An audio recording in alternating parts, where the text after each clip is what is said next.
I'm going to speak a little bit about pseudowires and L2TPv3 here. The goals of this talk this afternoon is to first define the term pseudowire and identify its relation to an L2 VPN. Secondly, is to show how the pseudowires can be used for network convergence.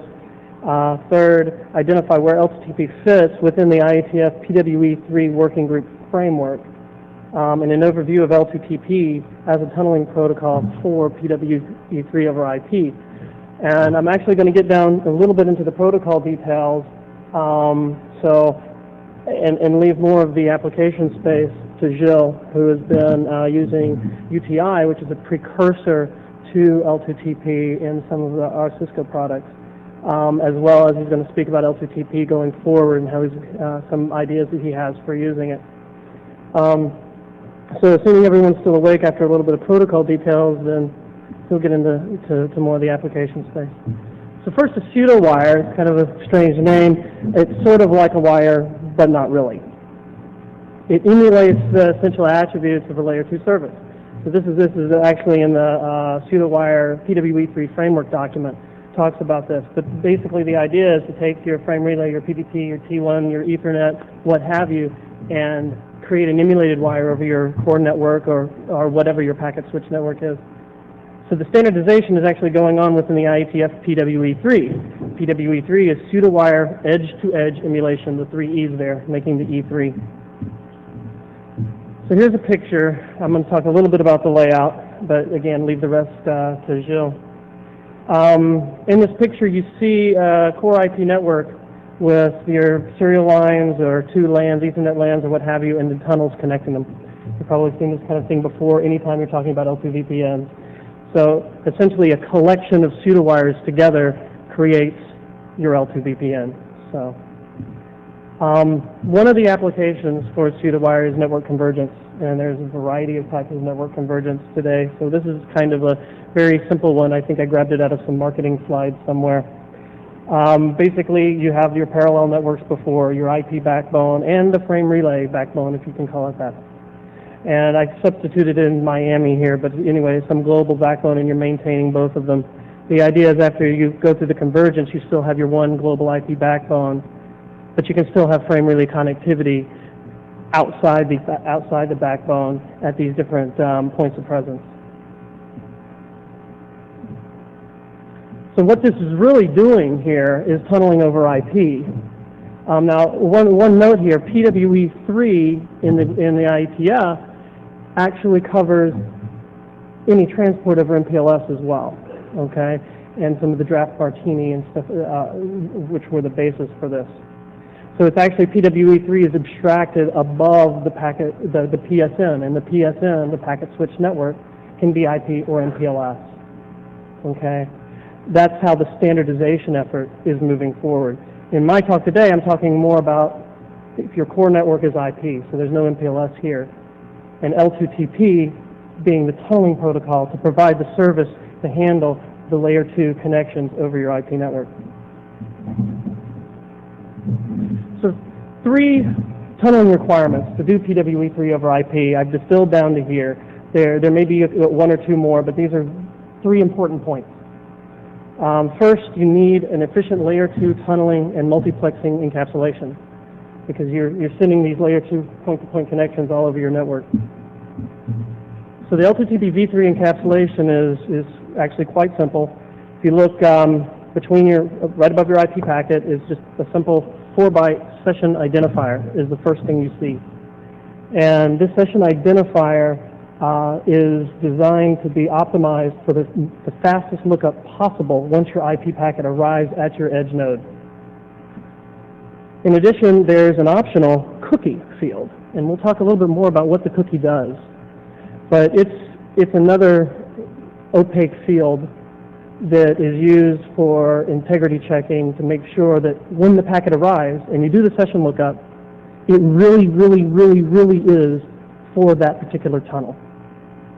And then you have your payload. And inside your payload is all your framing and so on and so forth. And this is different for every type of pseudowire, okay? So, and this is actually what's defined more in PWE3 is the stuff above the tunneling. And the L2TP provides the tunneling over IP for this. The second requirement for tunneling PWE3 over an IP network is easy tunnel setup, an easily extendable method for signaling pseudowire line events, state changes, etc. So at L2TP we have a control plane. Now L2TP in its simplest form is nothing more than the encapsulation that you saw a moment ago. But that's L2TP in its simplest form. L2TP also has a control plane that, as we see on the slides here, it's a simple in-band control plane for tunnel setup and maintenance. So if you want to set up your tunnels using this control plane, I'm going to actually go through the basic steps on how to do that. L2TP operates its own reliable datagram protocol that operates in-band over the pseudowire or between the PE routers. This is documented as part of RFC 2661. This is not new to L2TPv3. This is the same one that we've been using for years and years and years. It's also copied into, essentially, with some different wording and such, into the L2TP base draft. And there are some slight modifications, some of them that were simply a result of the interoperability experience that we've been gaining over time, and actually we're taking out of an L2TP BIS draft that we had that's now defunct. It's also designed to easily accept new messages and definitions for reliable delivery across this channel, and we've had numerous drafts that actually define this. So the setup phases for setting up an L2TP control connection or for a pseudowire for tunneling begins always with a control connection, what we call a control connection between two PE routers. This is three simple messages for starting as a request, a reply, and then a connected.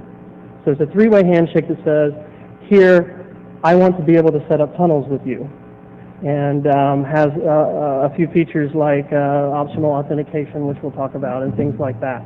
And you can also advertise, and by the way, I support these types of pseudowires. What do you support? So it's a simple three-way connection, and once that's established, you have the ability to send whatever messages you want reliable between those 2 points.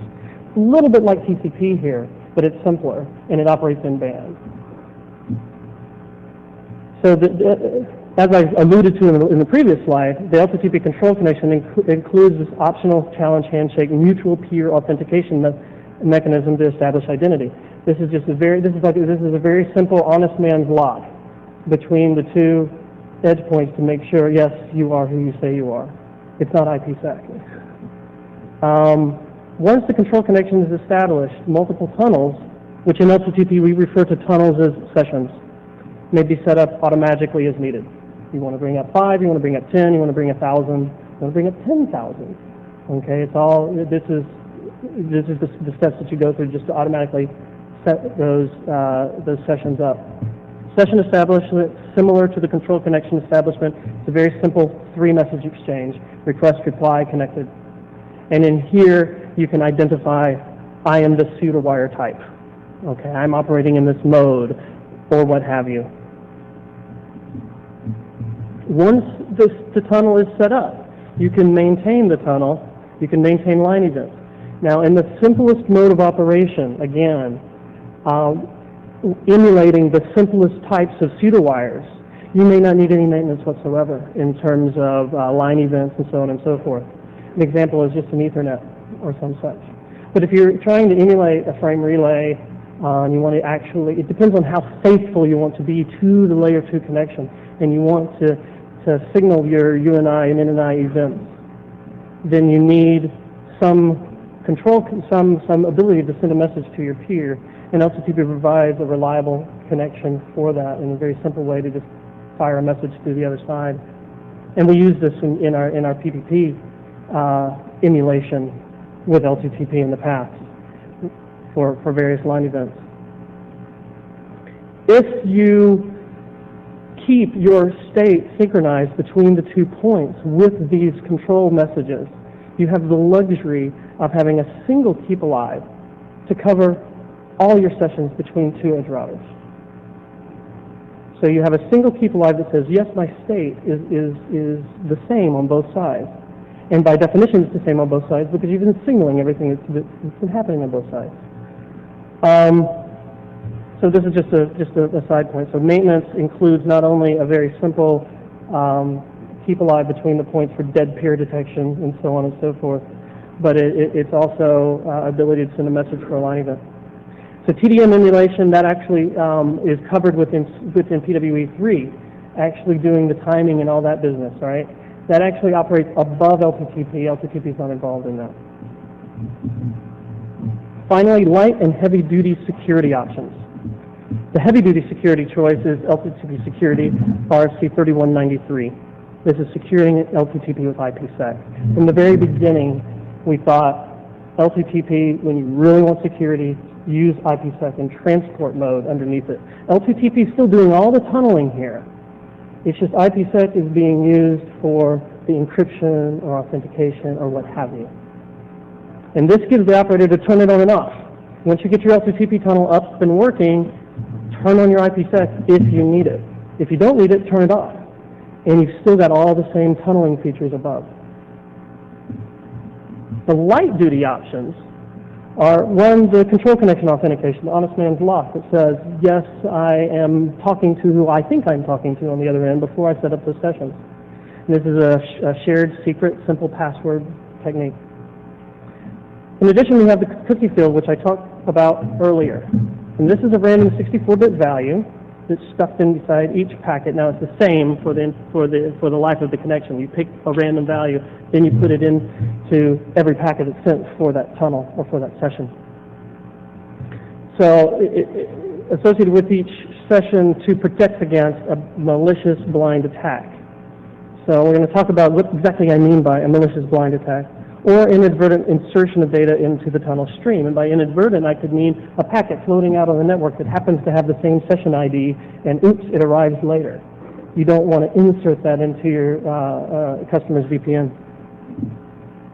So to talk about the attack, a blind attack, the attacker has no ability to inspect data flowing on the target network at all. This focuses on a very small subset of a potential attack.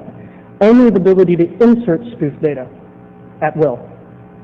So it also assumes that the session ID is predictable. So we have this 32-bit session ID that you would have to guess, but we want to keep that open to whatever indexed lookup methods or what have you for your particular hardware platform to optimize on. So if you want to use just the first few bits for an index lookup, you can, and you don't have to worry about making sure that you're not picking something that you just, one index value that you just used last session and all that kind of mess. You can also set certain bits to go to certain line cards. You have the full flexibility of those 32 bits to optimize your switching or your lookup of your context info when that packet arrives. So so if you assume that session ID is predictable, then anybody could insert data whenever they wanted to. So this is why you have the cookie. So the 64-bit, the way it works, in order for the packet to not be dropped, the attacker would have to guess that 64-bit value. Now, why do we choose 64 bits? If you look back at the napkin calculation, you talk about brute force insertion, and that's what we're protecting against. And if you look at the goal to get one 40-byte spoofed packet inserted into a VPN at OC48 speed, 20 bits takes 130 milliseconds. 32 bits is under 10 minutes. But 64 bits takes 75,000 years. So that seems reasonable enough. OC192, all these values get divided by 4. And as you go on, they get divided by 4 again. So we're close to that. There's some rounding error in there. So still you're at 18,000 years at 64 bits. So people ask me, what's new in L2TPv3, especially the people that are familiar with L2TP from the access and broadband world. The majority of the functionality is unchanged in 2661. The tunnel setup, the control channel, the maintenance, all this stuff is essentially unchanged. There are small modifications. There is a completely new encapsulation defined. This is a small part of the whole thing that is L2TP. This new encapsulation runs directly over IP. In 2661, we run over UDP. And this is still a valid mode of operation. And if you need the flexibility to run through NATs firewalls and so on, UDP mode is actually a bit more friendly to that, especially NAS. However, if you're running on a core network at the high speeds, you can run directly over IP. And then we resurrected the cookie field. The cookie field was actually something, we called it a key field, that we had 5 years ago when we started all of L2TP. It was a 32-bit value in addition to the session ID that's there now. But it was decided we decided to get rid of it. We figured, oh, we'll just randomize the session ID and that'll be good enough. But as we want to optimize the speed and push things down in the hardware, we decided, that was, Also, we heard some input from various individuals that said, hey, why don't you have a cookie field or a key field? And we were like, yeah, I remember that thing, and we resurrected it. In addition, in L2TPv3, something that's new is the separation. In 2661, we actually define L2TP and PPP tunneling all in one document, the single document there. And as we'll see in the little timeline here, people started using L2TP for things other than tunneling PPP. So this is more of a documentation exercise, an editorial exercise than anything else. We separated out the PPP part into its own draft and as a model for Ethernet and ATM and frame relay or what have you. So the timeline here is, it begins in August '96 as the first version of L2TP. The first version of the Internet Draft was published. We had a multi-vendor interoperability bake-off in 1997. The first version of L2TP over IPsec, I put that in there to show that from the beginning we've had a close relationship there in terms of what we wanted to use IPsec for in L2TP. And then in August '99, the RC 2661 was published. So just to continue on the timeline, in June of 2000, Ethernet over L2TP Internet Draft was submitted. This is the first time someone publicly identified use of L2TP for something other than PPP. And so hence we came up with the first L2TPv3 and so on and so forth. And then finally in August 2001, the PWE3 working group met, and that was a culmination of any transport over MPLS as well as the work that was going on in L2TP to carry things other than PPP over Ethernet. So that's how the merging took place. So in summary, real quick, we've got to move on to Gilles. He's got about 10 minutes to talk. Pseudowires provide a network convergence by emulating a variety of data links, and L2TPv3 is based on a history of operational experience and standardization in the IETF. It's now being applied to PWE3 tunneling. And when you get these posted out on the net, there's a set of references as well. Thank you.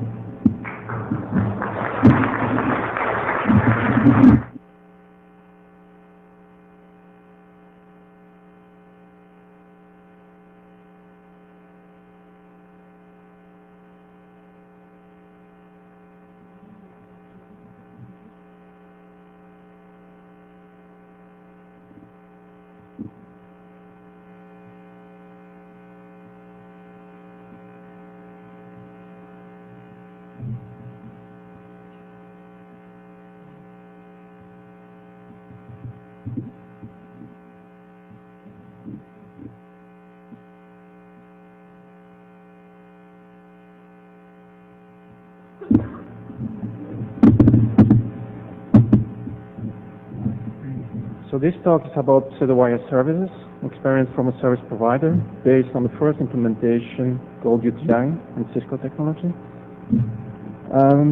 I will first introduce the drivers for Pseudowire services. One driver was a marketing driver, was to add a new service to the product portfolio that emulates circuit-like connection over a single or multiple IP networks, meaning over inter-AS, for point-to-point circuits or point-to-multipoint circuits.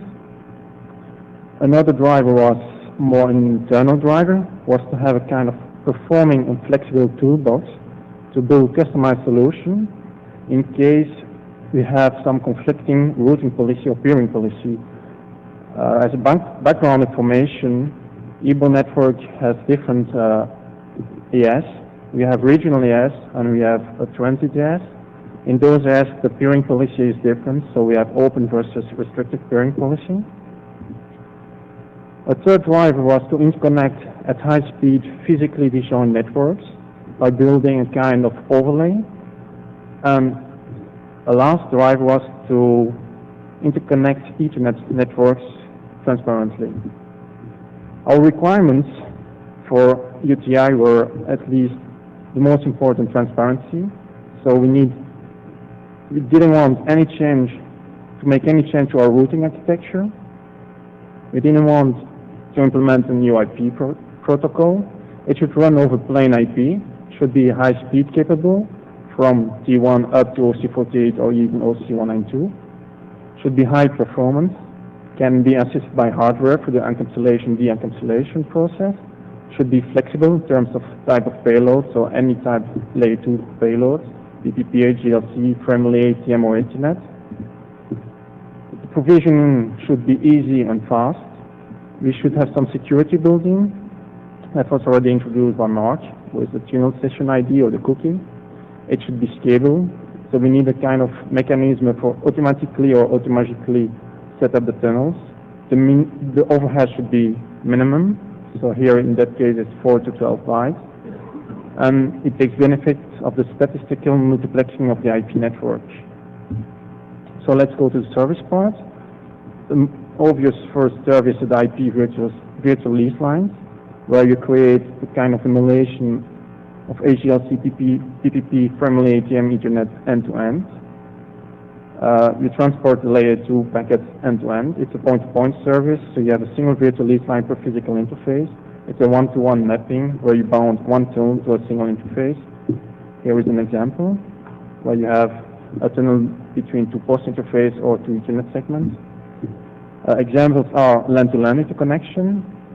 Another example is, for instance, a replacement of clear channel SDH. For instance, you have no trip cards available anymore for a particular speed, or your IDM is not capable, for instance, for VC44C, and the service would whatever be for router-to-router interconnection. Here, the big advantage is that you have a finer granularity in terms of bandwidth upgrades by using existing IP rate limiting tools. The last is a very interesting service that you can offer kind of a backhaul for a customer, for an ISP into a country, to another country, and build a kind of virtual presence at Internet Exchange. So there is no need for expensive lease line for that customer.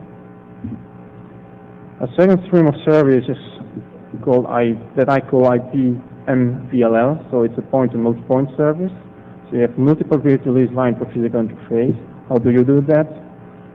Simply by creating subinterface on the physical interface with the help of the LCI VLANs ID 802.1Q or PPI VCI, and you bound each of these subinterfaces to the corresponding tunnel. What kind of service can you do with that? You can do layer 2 VPNs, provide a provision virtual private network, where you can have different topology, hub and spoke, partial or fully meshed. You need only a single interconnection per side. The customer manages his own routing and QoS, and the tunnels are provisioned by the provider. It can also be used as a kind of family VPN extension in the case you are not offering family services, or as a tool to migrate a family VPN to an IP VPN. We have used also UTI as a technology to build an overlay network. Typically here in the drawing, network D represents our transit network, network A and D represent regional networks, and network B represents the hosting centers. The hosting center should have all the peerings from all different networks. Networks A had an open peering policy, network D had the respective peering policy. So we achieve to have all the peerings in network B by building this pseudowire overlay. Another type of service is premium service, where you bundle different services on a single interface. An example typically is transit connectivity with multiple direct connectivity to a regional peering, or you build a layer 2 PPN VPN with internet breakouts and also kind of extension cords to manage hosting or hosting services. That's represented in that picture. can imagine also a metro transparent LAN service, and even break out this transparent LAN service to remote MANs. An interesting service is we have different AS, so per AS we need a router. So if we want to build a new service in new POP, we can use one device and just backhauling to the corresponding network for providing one of the service to the customer, like IP transit or interconnectivity to different regional networks. We can also offer a kind of premium service with different QoS requirements by building multiple tunnels. And the last quite interesting feature we have asked for is VLAN rewriting or stripping. So on the left-hand side, you have a kind of overlay network between switches. Instead of trying to keep some consistency end-to-end between the VLAN's ID, you just rewrite at the end of the tunnel your VLAN, so you don't need to care about it. An example I've already talked about on the right-hand side is the internet breakout coupled with an interconnection directly to an internet exchange switch, where you are removing at the end the VLAN ID. So to finish, here are future requirements, like having a control plane for the forwarding plane, some more enhanced security, automatically tunnel setup, and also a layer 2 to layer 3 tunneling mechanism. Therefore, you don't need to have the same framing at both endpoints. I've also put on the slides 2 tips. One of the first tip is that the MTU at the endpoint interconnection should be lower than the maximum core MTU minus the 20 bytes of the IP header minus the 4 to 12 bytes of the tunnel header. That's because UTI doesn't support fragmentation. The last tip is that the IS hello message are padded to the maximum MTU size. So to avoid this, you can either disable it or you can set the correct MTU. Thank you.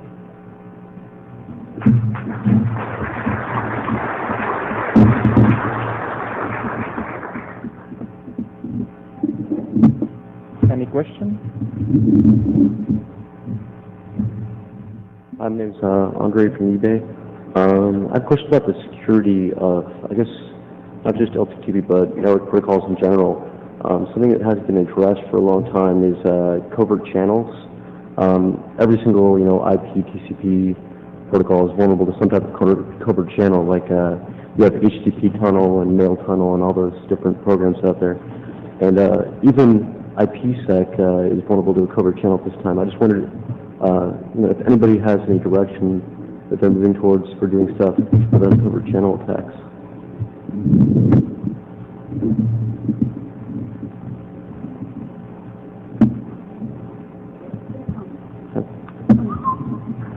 Are we there? Okay. Yes. I'm not certain exactly what you're referring to when you say covert channel. If you, all that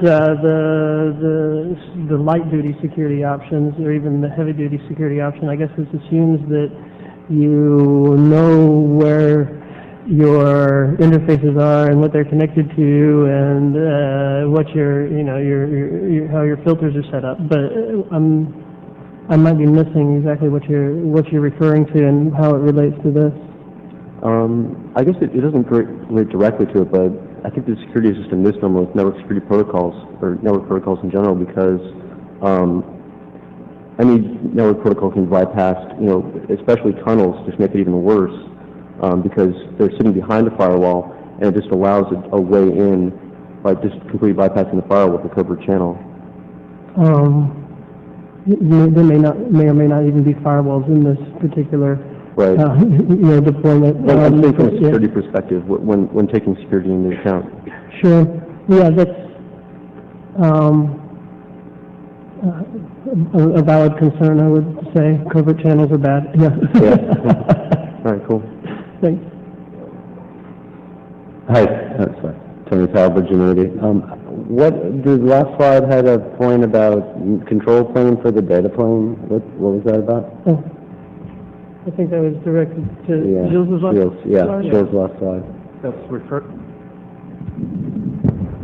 referring to what's going on in L2TP version 3, so that you have a mechanism of building automatically the tunnels without having to configure it manually. Oh, so like in-band control. Yeah, Oh, okay. that's what I mean. Thanks.